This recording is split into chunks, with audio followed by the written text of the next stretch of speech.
Hey guys, it's Abby in the garage, and today we're taking a look at the Envision digital dash from AutoMeter, and we've installed it on this 1986 Chevy C10 with special thanks to Harrison's Rods and Customs. The Envision digital dash is great for giving any worn-out dash an updated look. It provides a direct fit solution for classic Chevy trucks and cars. The Envision is an all-in-one dash that monitors the speedometer, tachometer, fuel level, oil pressure, water temperature, and volts.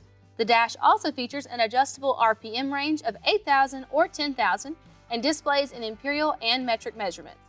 The speedometer also easily calibrates to OEM or aftermarket speed sensors. This is great for street and performance vehicles who are looking for something customizable, vibrant, and modern. It has 3 user-selectable displays and a 12.3-inch LCD display. You can also adjust the brightness of the dash for day or night. As far as the installation goes, we rate this a 7 out of 10, and it'll take you about 3 to 4 hours to complete.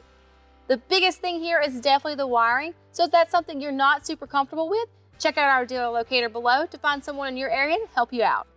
Another thing you want to keep in mind is that if you have an older style transmission, you're going to need a speed sensor that's not included in the kit, but you can purchase that separately. The Envision digital dash has a 12-month limited warranty. Thanks so much for watching our video.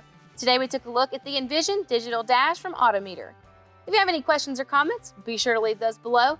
Also check out that description below for product information and numbers, as well as a link to our dealer locator where you can find a dealer near you who would be more than happy to help you with the purchase or installation of this product. If you liked the video, be sure to give us a thumbs up and don't forget to subscribe so you never miss when we post new videos. Thanks so much for watching again. This has been Parts Pro in the garage.